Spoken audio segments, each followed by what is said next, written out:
Oh, okay. You see, Abuja, Kaduna Road used to be the worst dangerous place where travelers can be kidnapped day and night. But now there is no more kidnapping in that area. Kaduna is becoming peaceful. Katsina states, most of the local governments are becoming peaceful.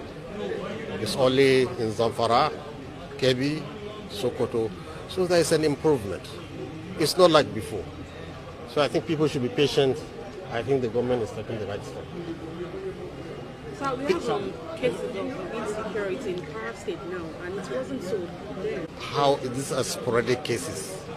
You can never ever eliminate terror completely. In America recently, one Nigerian killed his father and injured his two sisters. Will I say America is not safe anymore? No. You have sporadic cases. So, but generally the picture is improving. And I think Nigerians should be patient. Things will get better.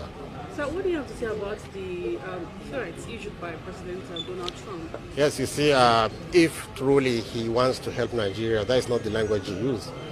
It's a language of indignation, language of abusing us, threatening us, disgracing us in the political and worldly arena. If you want to help people, you don't abuse them. There's nobody who can take this kind of abuse and indignation from a foreign country. So why believe your mind? You said economic, the way because the same way they are threatening Venezuela now, and they have their warship there, on the pretext that they're going to fight drug barons. What has drug barons got to do with the presidential palace or the military? So they always have a pretext. They always have a reason. But it's not Christianity. Now, Christians in Palestine are complaining of attack from Jewish community. Churches were destroyed, but America is not going in there, it's supporting the Jews. So for America to use religion, it means it has an ulterior motive, which we should all be careful. We Muslims and Christians, we are living very fine in this country. Just tell me in Ibadan, is there any animosity between Muslims and Christians? There is not.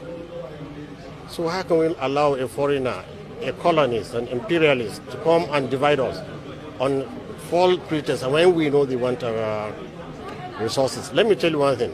Zamfara State, I'm from Zamfara State. There is a lot of gold in Zamfara and other minerals. It's not only the southern state they are greedy about.